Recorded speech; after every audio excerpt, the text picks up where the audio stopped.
James Marvin and I have been friends ever since we were in the first grade. I can remember when he got the mumps, I went to visit him just about every day and took him some comic books because I was a collector of Tarzan and Mickey Mouse comics, and I hoarded them and loaned them out to my friends, exceptional friends, that is. So I traipsed up there to his house when he had the mumps.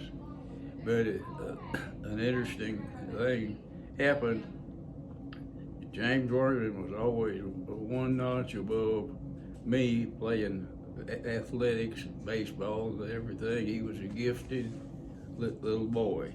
He could pitch, he could hit the ball, he could do it all. And so one summer, we were about 12 years old, I guess, thereabouts. We were playing baseball out in rural Cleburne County around West Side.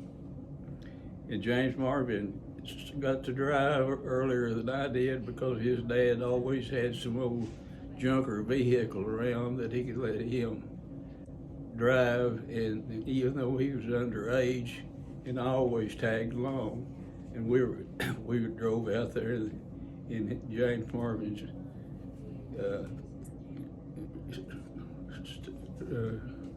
vehicle and played baseball. Unfortunately, we lost, so when it was over, we loaded up in the car and started back to Heber, which was about, it was the west side, so you know how far that was, probably 20 miles from Heber. And so, me being a professional tobacco chewer at that time, I had some Red Man, and I took a jaw full and started chewing. And James Marvin said, "What is that?" And I said, "It's chewing tobacco."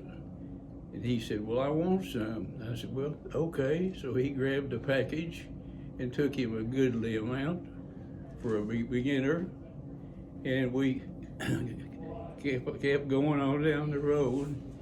And then in a little bit, James was looking a little bit green around the gills, and he said, "I think I'm gonna be sick."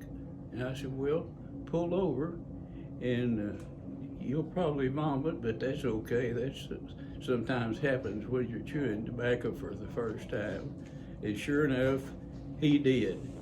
So we decided to let me drive. I could drive, and it would be okay, but we'd have to figure out some scheme to explain to his mom why I came in driving instead of James, and what was going on with James. And I decided that just to keep my mouth shut, because there wasn't any way I was going to explain that to her satisfaction, that her darling boy was chewing tobacco.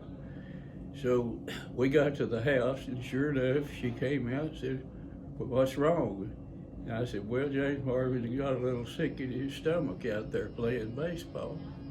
And then I cut off and exited stage left because I didn't want to have to explain anymore, because I figured that Dr. Claude Barnett was going to be coming up there and making a house call.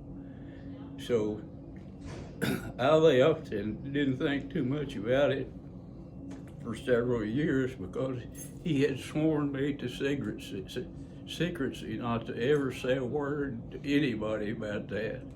And I promised that I wouldn't. And a promise is made to keep with good friends, and we were the best of friends.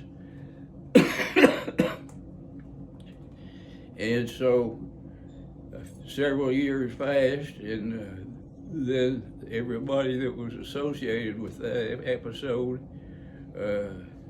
was kind of out of touch anymore. And so I think it's okay now to let anybody know about that episode, because it's kind of funny when you think about it. And I decided to let everybody in on the secret, because there's nobody that's around to make any comments about it. And that's the end of my story about that episode. the life and adventures of Tom and James Marvin.